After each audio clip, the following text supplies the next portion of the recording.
Assalamualaikum warahmatullahi wabarakatuh. Alhamdulillahi rabbil alamin.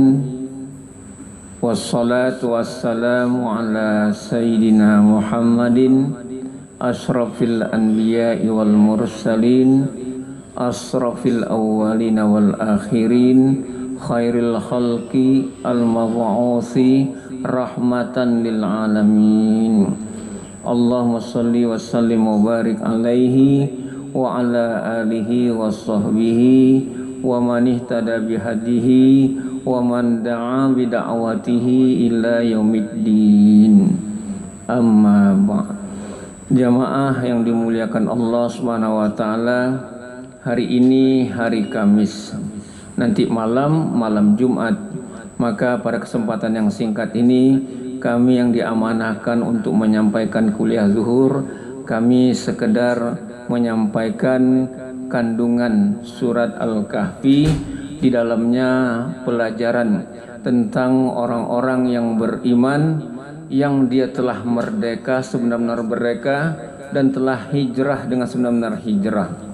Karena memang kebetulan kita belum lama juga baru saja memperingati hari kemerdekaan Indonesia, dan juga tidak lama sebelumnya kita juga masih ingat peringatan tahun baru Hijriah. Jadi katakanlah berdekatan tahun baru Hijrah dengan peringatan kemerdekaan, maka hari Kamis ini kami sekedar mengingatkan tentang contoh dari perilaku-perilaku orang-orang yang benar-benar hijrah dan benar-benar merdeka. Itulah yang terkandung di dalam Al-Quran dan diantaranya dalam surat Kahfi. Ada 3 peristiwa, ada 3 kisah besar dalam surat tersebut. Itulah pelajaran buat kita tentang orang-orang beriman yang benar-benar merdeka, yang benar-benar hijrah. Sebelum kita mengingatkan tentang apa yang terkandung dalam surat Al-Kahfi, sekedar mengingatkan bahwasanya hijrah dan merdeka sama, yaitu sama-sama meninggalkan keburukan. Bedanya hijrah meninggalkan keburukan karena kejahiliahan, merdeka meninggalkan keburukan karena penjajahan. Alhamdulillah kita telah meninggalkan tahun baru Hijriah, berarti kita telah benar-benar meninggalkan keburukan karena ketidaktahuan kita, karena kejahiliahan kita. Maka semoga teruslah belajar, teruslah berilmu, dan alhamdulillah Masjid Raya Sumbar ini termasuk memfasilitasi Bapak dan Ibu jamaah untuk terus berilmu dengan adanya kuliah zuhur ini. Alhamdulillah, karena dengan berilmulah kita dapat bersikap yang benar, tidak bersikap asal-asalan. Adapun merdeka, kita terbebas ataupun meninggalkan keburukan akidah. Dahulu banyak kesyirikan, keburukan ibadah dulu banyak bid'ah saja. Keburukan muamalah, perilaku kita banyak bermuamalah, banyak bergaul bukan karena Allah. Banyak bermuamalah, banyak bergaul karena kepentingan-kepentingan saja. Itulah perilaku-perilaku yang itu tidak dalam tuntunan agama kita, dan itulah orang yang belum merdeka namanya. Dan adapun orang yang merdeka, orang yang benar-benar aturan hidupnya, keimanan, terutama keimanan hanya kepada Allah Subhanahu wa taala yang tertancap dalam jiwanya, kokoh dan sangat kuat. Dan memang keimanan yang kuat ini perlu terus ujian-ujian, tanda sebagai orang yang beriman. Dan alhamdulillah Allah Subhanahu wa taala memberikan kita pelajaran-pelajaran termasuk yang terkandung dalam surat Kahfi. Pelajaran kisah-kisah besar yang ada dalam surat Kahfi itulah sebagai pelajaran tentang keimanan yang kuat, bagaimana Allah mengajarkan kepada kita keimanan yang kuat tersebut. Yang pertama, kisah para pemuda yang dia dengan keimanan yang kuat, dengan selalu menyembah Allah semata. Di masa Raja Daqyanus kita kenal, yang rajanya menyuruh rakyat untuk menyembah berhala, maka para pemuda ini dilihat dan diinformasikan kepada penguasa ketika itu, mereka sholat. Mereka sholat sebagaimana diajarkan oleh Nabi Isa. Para pemuda ini hidup di zaman Nabi Isa, di mana mereka masih mempertahankan ibadah yang diajarkan oleh Nabi Isa dengan benar. Sedangkan penguasanya itu menyembah berhala, maka ketika penguasanya mendapatkan berita ada para pemuda yang dia sholat, yang dia menyembah Allah semata, maka diinformasikanlah suatu ancaman, katakanlah, yang tidak mengikuti perintah raja, yang tidak mengikuti perintah penguasa akan ditangkap. Mereka para pemuda setelah memohon kepada Allah Subhanahu wa taala, mereka pun bermusyawarah bagaimana kita ini supaya kita tetap aman beribadah, aman berakidah, aman bertaat hanya kepada Allah. Mereka pun sepakat untuk marilah kita lari meninggalkan tanah air kita ini. Jadi ujiannya Bapak dan Ibu jamaah, keimanan yang kuat diuji oleh Allah untuk meninggalkan tanah air, meninggalkan tempat tinggal mereka.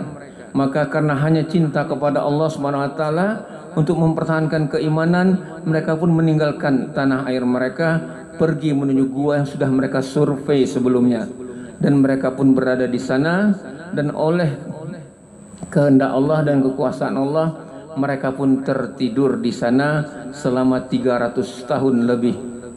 Mereka dijaga oleh Allah Subhanahu wa taala. Di depan pintu gua tersebut ada anjing yang berada di depannya, duduk menjaga kira-kira, dan mereka di dalam gua tersebut tidurnya pun ketika tertidur tersebut dibolak-balik oleh Allah ke kanan ke kiri, ke kanan ke kiri, agar tidak stabil tempatnya, tidak stabil tubuhnya membumi. Karena kalau stabil tubuhnya hanya satu sisi saja, nanti takut rusak. Nah, demikianlah Allah Subhanahu wa taala membolak-balik mereka selama ratusan tahun, di mana batu yang menutup gua tersebut pun yang menyelamatkan mereka. Kalau matahari dari timur, batunya bergeser ke timur untuk menutupi sinar. Kalau matahari sudah tenggelam di barat, batunya pun bergeser menutup untuk jangan sampai masuk matahari ke sana. Demikianlah kaum muslimin jamaah zuhur yang dimuliakan Allah Subhanahu wa taala, orang yang beriman selalu dijaga oleh Allah Subhanahu wa taala dalam mempertahankan keimanannya. Dengan ujian mesti meninggalkan tanah air, tapi mereka tetap nyaman dan tidak ada ketakutan, bahkan ditidurkan oleh Allah sampai ratusan tahun lamanya. Demikianlah kisah yang pertama, para pemuda Kahfi yang hidup di zaman ketika di masa Nabi Isa alaihissalam. Kita pindah ke kisah Khidir, kisah Nabi Musa dan Khidir. Ini seorang yang beriman sudah menjadi nabi lagi, sudah menjadi rasul lagi, yaitu Nabi Musa. Dia sudah rasul, di-SK-kan oleh Allah Subhanahu wa taala, sudah rasul. Disuruh oleh Allah untuk mencari ilmu dari seorang hamba yang soleh yang bernama Khidir.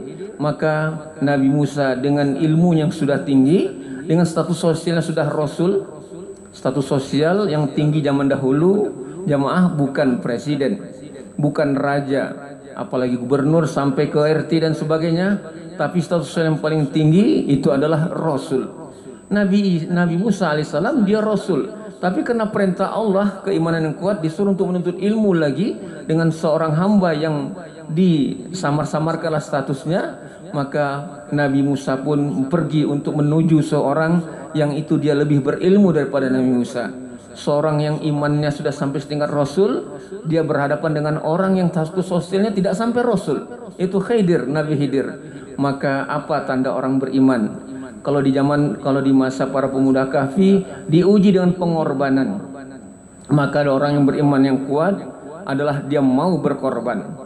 Kalau kita belum mau berkorban, kita sudah mengaku-ngaku beriman, perlu dipertanyakan diri kita sudah beriman atau belum?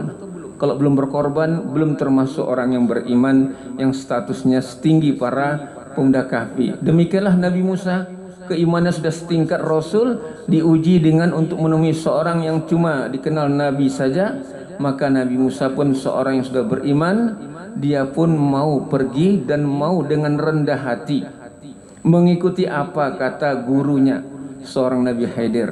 Jadi kaum muslimin jamaah zuhur yang berbahagia, orang yang beriman tersebut orangnya rendah hati, ngakunya beriman tapi masih besar kepala juga, masih membusung dada juga lagi. Maka perlu dipertanyakan, ini beriman apa orang yang asal-asalan? Maka kita kalau sudah merdeka 77 tahun katanya, sudah meninggalkan tahun baru hijriah juga, sudah memperingati tahun baru hijriah 1444 tahun, tetapi belum juga merendah diri, rendah hati, masih belum juga kita bersikap mau berkorban, maka masih belum beriman, khawatir kita nantinya. Demikianlah Nabi Musa dia menyontohkan kepada kita sebenarnya pelajaran tentang bagaimana seorang sudah SK status sosialnya Rasul, di atas presiden, di atas anggota dewan lagi, tetapi ketika bertemu dengan orang yang lebih rendah statusnya, dia tetap rendah hati. Jadi jangan sampai rendah hati kalau ada kepentingan saja, ketika sudah dapat kepentingannya sudah bangga lagi dirinya, itu bukan orang beriman namanya. Pelajaran yang ketiga, kisah yang ketiga, itu kisah seorang raja yang kita sebut dengan Zulkarnain. Disebut dia seorang raja yang beriman juga, seorang raja yang birokrat juga, seorang raja yang ahli juga tentang politik, administrasi negara juga. Tetapi dia ketika mendapatkan pertanyaan-pertanyaan dan pernyataan-pernyataan dari rakyatnya, dia hanya mengatakan atani Rabbi, ini semuanya adalah pemberian Allah Tuhanku. Maka dia pun harus bersikap adil terhadap rakyatnya, harus bersikap bijaksana terhadap rakyatnya. Inilah seorang pemimpin yang beriman.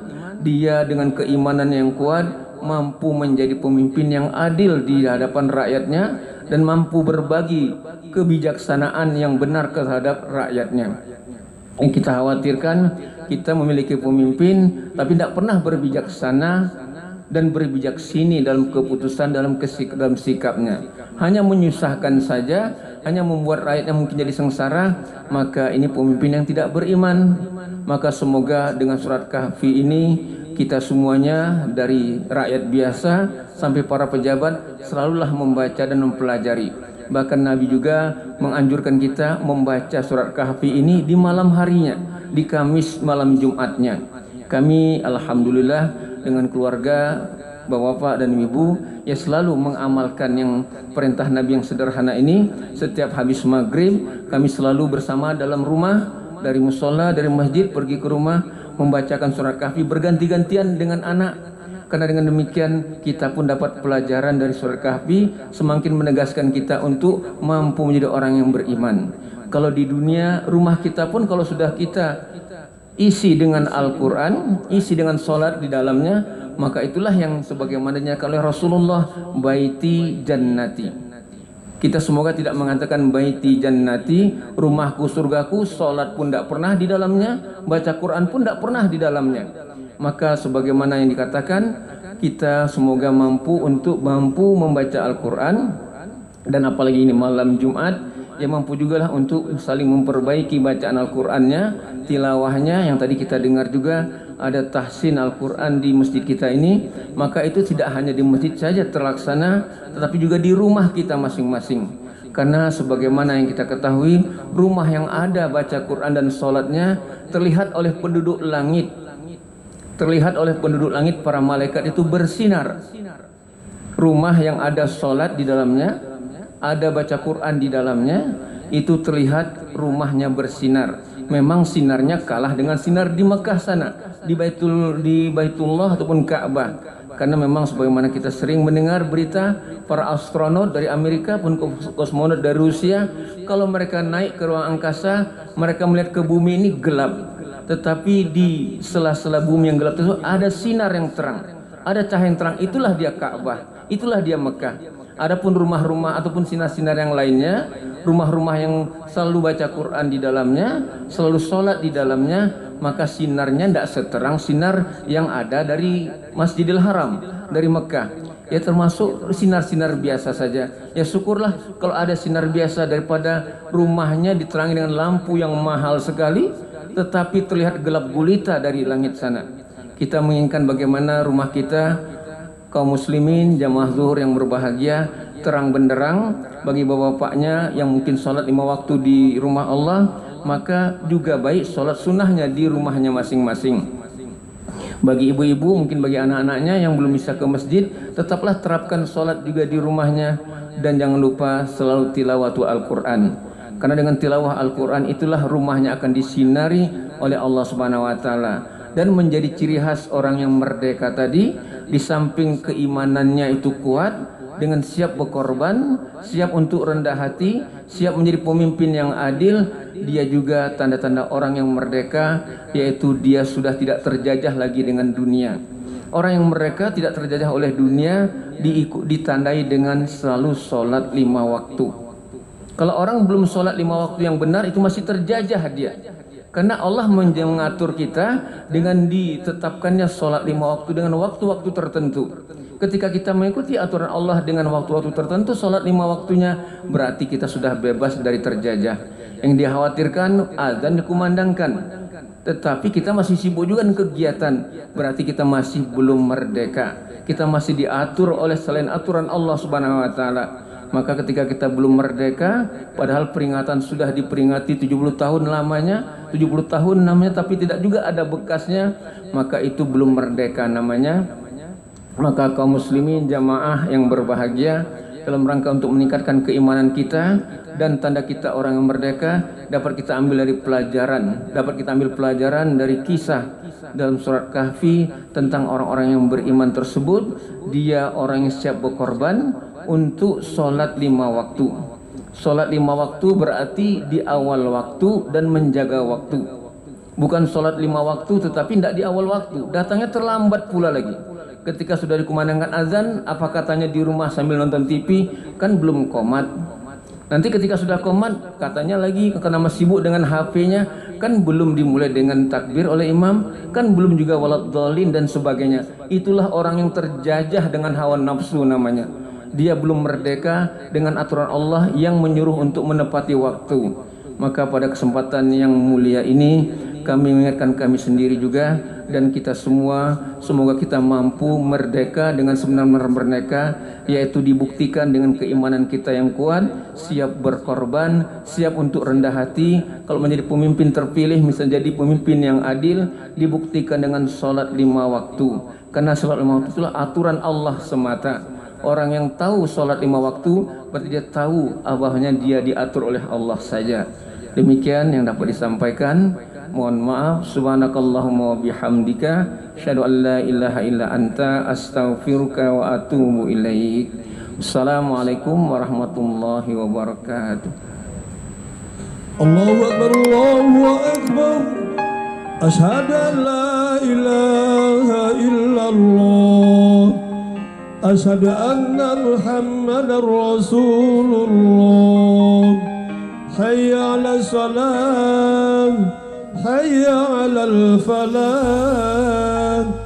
Qad qamatis salatu, qad qamatis salat. Allahu akbar, Allahu akbar.